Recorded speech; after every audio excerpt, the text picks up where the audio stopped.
Ryan Johnson is an entrepreneur and restaurateur, owning a number of restaurants in La Crosse, including Howies, Big Als, and The Crow. Ryan shares his passions for classic food brands, the ins and outs of historic buildings, community support, creating new ideas, and becoming a resource for future business owners. I'm Amy, and he's Brent, and this is La Crosse Local. Well, my name is Ryan Johnson. I was originally born in Bangor, Wisconsin, grew up outside of town on a dairy farm, and got into the restaurant industry and in entrepreneurship, I guess. Part of the way I would say is maybe it was kind of just instilled in me growing up on a farm, but also I had multiple different jobs and or passions as a kid. I think that also fueled a little bit of that fire, so to speak.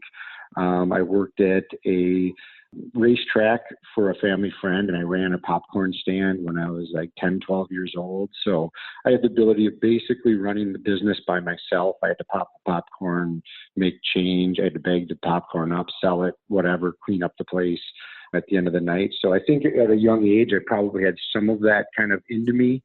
And then when I first got out of college, I worked for Coca-Cola, which is a great company. But I always wanted to do something more, be part of something bigger that I could maybe have some control in growing. So my first little step into entrepreneurship after formal education, going through high school and college, was as a sub shop franchisee, Quiznos sub to be specific. And my entry into that was, one, I needed something that gave me some structure, some training, some ability to know if I was doing things correctly or not without having the knowledge base at that time. So I went the franchise route. Starting with Howies, you seem to be picking up these sort of community food institutions, these places that have just been around for a long time and kind of putting your own spin on them, refabbing them. Mm-hmm.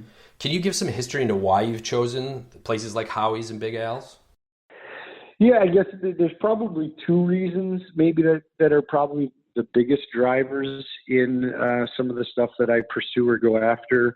One is just general opportunity. I think the way I work is I look for opportunities that might be out there, things that maybe I see that I have the ability to maybe revive and or bring some new life to. So those brands specifically that you speak of were ones that, had great runs, long runs, had done really good jobs and are kind of community institutions in a way.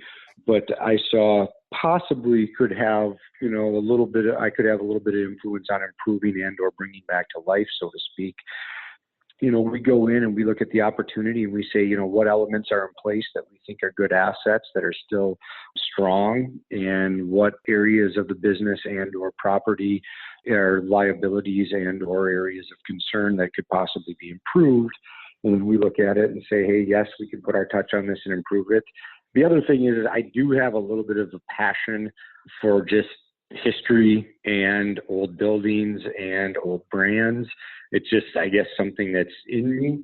So I do kind of see some of these older community institutions and I look at them and say, hey, it might be fun or interesting if we could possibly get our hands on these things, put our touch on them and give them another chapter or another couple chapters, and then possibly or potentially hand it off to the next person. Talking about, your passions and getting excited about a business, one of your more recent additions is The Crow in downtown La Crosse. Where did that concept come from?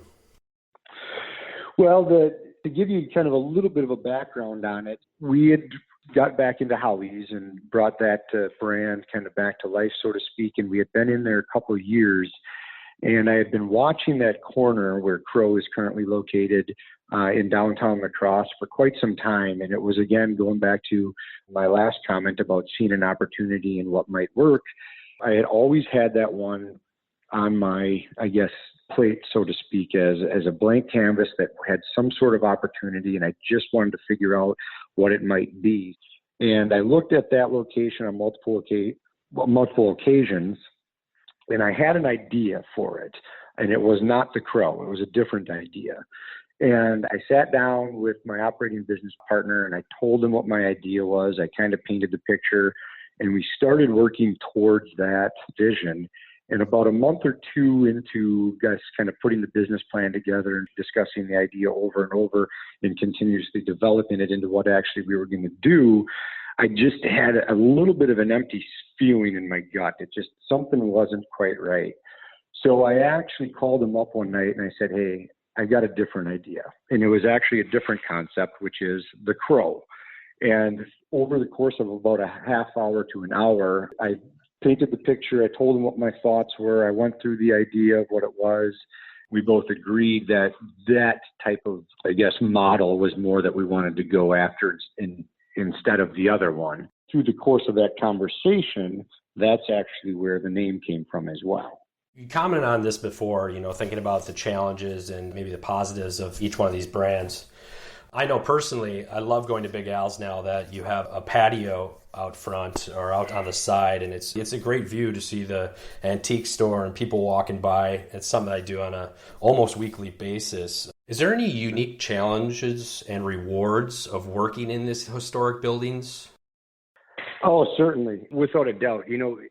As far as the old buildings are concerned, me being someone that has a passion for them and a desire and just, I'm attracted to them. I like the brick. I like the architecture. I like just the history of it. And you can just kind of look at some of those old buildings and you just know there's just piles and piles of stories and memories and everything that have gone through those things.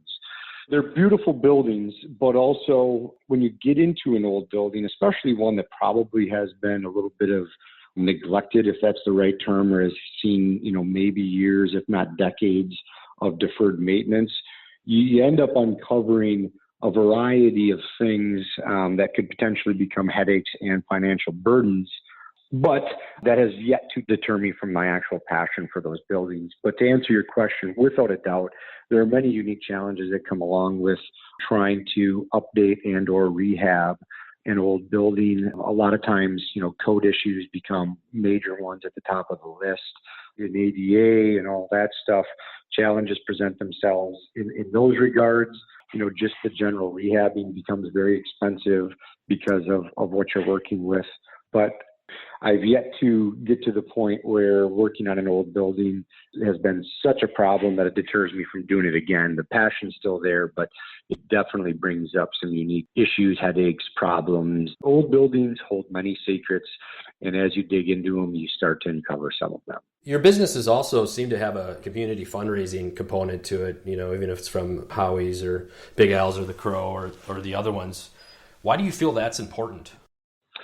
Well, we've always had a foundational, approach to being either a leader in an organization or a business owner in a community that it's important to be an asset.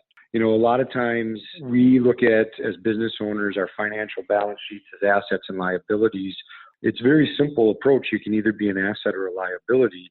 So we always want to be a community asset. We want to be involved in doing positive things for the community. We hope that our being in the community makes the community better.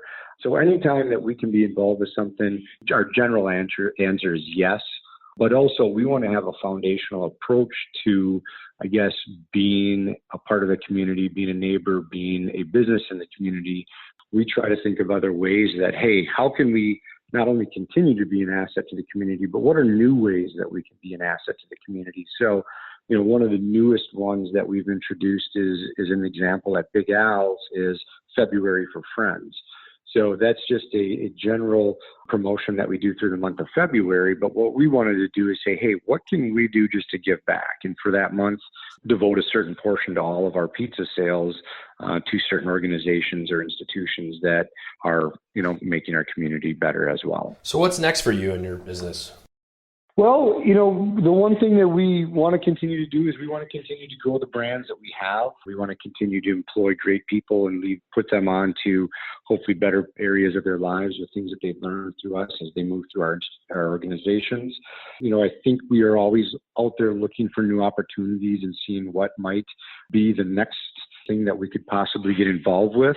But the big thing for me personally is the blessings that we've had in our ability to grow these businesses and be a part of the community up to this point has also allowed us to evolve into different areas. So, we've spoke a lot about the restaurants and the things that we're involved with as far as those brands today. But me personally, one of the things that I'm being more involved with now and kind of circles back to the old building conversation is real estate. So I'm more involved with the real estate side of things. And hopefully I can be involved with more historic building rehabs in the downtown area, in addition to potentially get involved with other real estate in the area. And then that kind of snowballs into another passion of mine, which is hopefully being able to come full circle and help that next generation of new entrepreneurs and people that have big dreams and visions to actually get started, established, and move on to their entrepreneurship. Maybe I can not only become a coach for our teams, but I can be a coach or a leader for some of these new entrepreneurs as well. It's kind of neat how everything comes full circle. Lacrosse Local Podcast is a production of River Travel Media. Do you have an interview idea you would like to share with us? Message us on Facebook at Lacrosse Locals. Subscribe to the Lacrosse Local Podcast on your favorite podcast app. If you like us, rate us 5 stars. We thank you for it.